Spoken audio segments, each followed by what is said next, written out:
सदगुरु जोगी पीर धाम से समझेंगे कि पितर किसको तंग करते हैं। पितर प्रेत, कोई लोग श्राद्ध पूजा करते हैं, अपने पितरों की पूजा करते हैं, बोले ये तुम्हें पितर दोष है, पितर तंग करते हैं। तो ये पितर किन को तंग करते हैं? तो जब तक गुरु नहीं बनाते और पूर्ण गुरु नहीं मिलता 5 ऋण हमें चुकाने पड़ते हैं, जिसमें से एक होता पितरी ऋण कि शादी करो, और जब तक पुत्र नहीं होता संतान पैदा करो।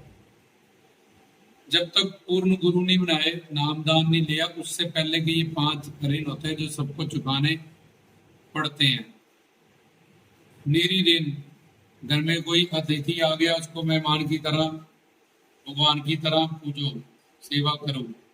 पशु पक्षियों की सेवा करो, तुमसे पीछे हैं तुम्हारे भाई बहन है, बेजुबान है। उसके बाद अपने जिस धर्म में पैदा हुए हो उसके शास्त्रों को पढ़ो। तुम्हारे जो आराधित इष्ट देव है उनके लिए हवन करो। देव ऋण, वेद ऋण, भूत ऋण, निरी ऋण, अतिथि ऋण, भूत ऋण, ये 5 ऋण होते हैं। उसमें पितर ऋण जो चुकाने पड़ते हैं।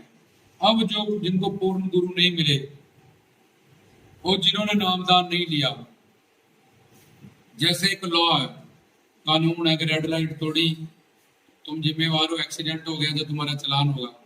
ऐसे ही अगर तुमने किसी का कत्ल कर दिया तुम्हें सजा होगी। ऐसे ही अगर तुमने वो पितरी ऋण नहीं दिया, वो इन 5 ऋणों को नहीं दिया, तो तुम नरक जाओगे, तुम्हें संज मिलेगा, तुम्हें तुम्हारे पितर तंग करेंगे। अब पितर लोग क्या हैं? 11 स्वर्ग होते हैं जो माया के अंडर है, काल माया के। सबसे बड़े स्वर्ग का राजा ब्रह्मदेव है, फिर प्रजापति, फिर बृहस्पति, फिर इंद्रदेव, फिर नित्य देव, कर्मदेव, अजानज देव, पितर लोग। तो ये तीसरा जो स्वर्ग है उसको पितर लोग कहते हैं। वो भी माया के अंडर होता है। उन पितरों की गति नहीं होती, वो भटकते रहते हैं वहां, क्योंकि उनको गुरु नहीं मिला, ज्ञान नहीं मिला और आगे मोक्ष मुक्ति नहीं मिला। इसलिए वो भी पितर लोग में कुछ देर के लिए वो पितर बन जाते हैं वहां पे, और उसके बाद वो उनका आगे जन्म मरण, क्योंकि गुरु नहीं मिला, ज्ञान नहीं मिला, कम से कम वैकुंठ धाम जाना था, लेकिन वो स्वर्ग नरक के चक्कर में ही रहे। कुछ पुण्यों के कारण वो पितर लोक में चले जाते हैं। जिनके पाप ज्यादा है वो नरक लोक में चले जाते हैं। तो अब जो गुरु नहीं बनाता, पूर्ण गुरु से शिक्षा दीक्षा नहीं लेता, जो ज्ञान प्राप्त नहीं करता, तो जो हम यहाँ पितरों को देते हैं, जब माया के अंडर जो देवता है उनको देते हैं, वही उनको वहाँ, वो भी काम क्रोध लोभ अहंकार के अंडर है, और उनका वहाँ हर देवता चाहता है मेरी धरती में ज्यादा पूजा हो, मेरे को ज्यादा यश मिले, वैभव मिले, कि मुझे धरती में इतने लोग मानते हैं।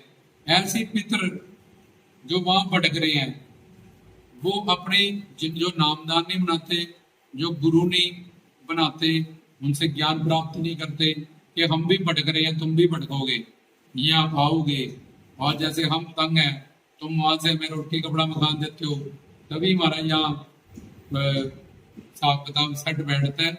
इसलिए वो फिर घर में तंग करते हैं अपनी पीढ़ियों को, अपने पूर्वजों को, आगे वंशजों को। तो एक लॉ है, जैसे किसी को फांसी होगी, तो अगर फांसी प्रेसिडेंट माफ कर दे तो उसको सुप्रीम कोर्ट का जज भी फांसी नहीं दे सकता। ऐसे ही जहां तो ये 5 ऋण कर्म कांड कर्म धर्म में चुकाते रहो और चुकाने पड़ेंगे। अगर चुकाओगे भी तो स्वर्ग जाओगे, फिर नरक जाओगे, 84 लाख में घूमोगे, नहीं चुकाओगे नरक जाओगे, फिर भी 84 लाख में घूमोगे। इसलिए पितरों की पूजा करो ना करो, दोनों में नरक ही मिलने वाला। अगर पितर खुश भी हो जाएंगे तब भी नरक जाओगे, अगर तुमसे नाराज भी है तब भी नरक जाओगे, तब भी तुम घूमोगे।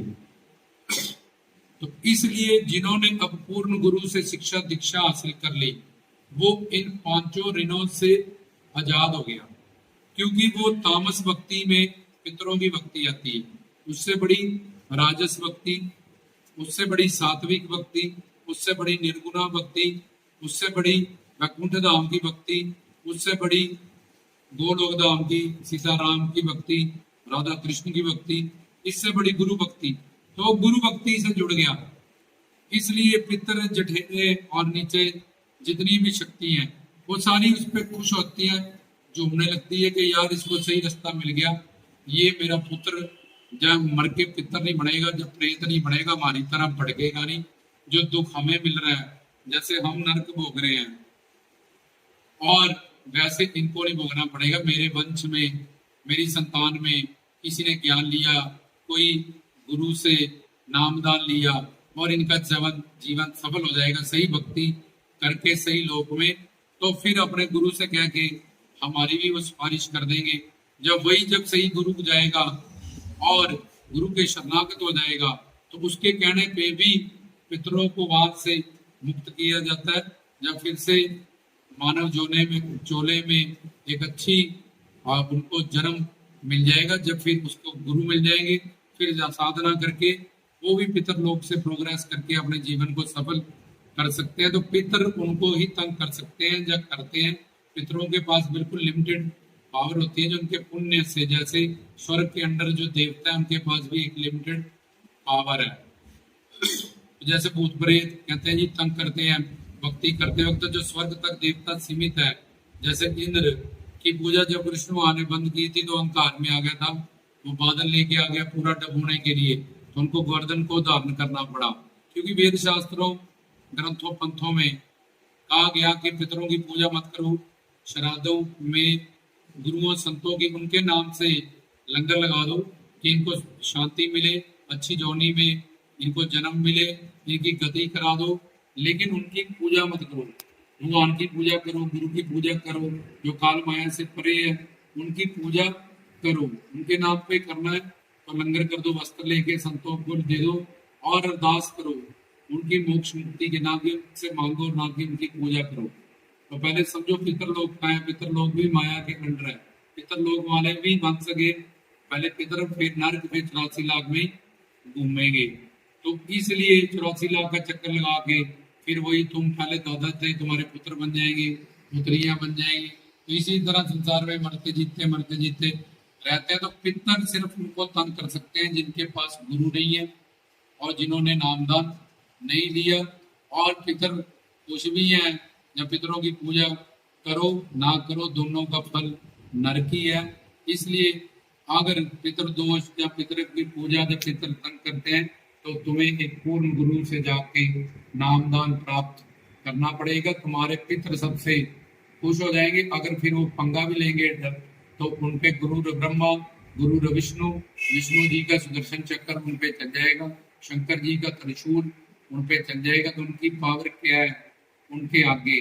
वो तुम्हारे घर गृहस्थी के बंदे थे जो नॉर्मल तुम्हारे जैसे थे, कुछ अच्छे पुण्य किए तो सिर्फ पितर लोक में बैठे हैं, और वहां जाके कुछ क्षण के बाद जब पुण्य क्षीण होंगे फिर नरक और 84 लाख में फिर वो घूमेंगे। तो इसमें बताया गया कि पितरों की पूजा क्यों वर्जित है।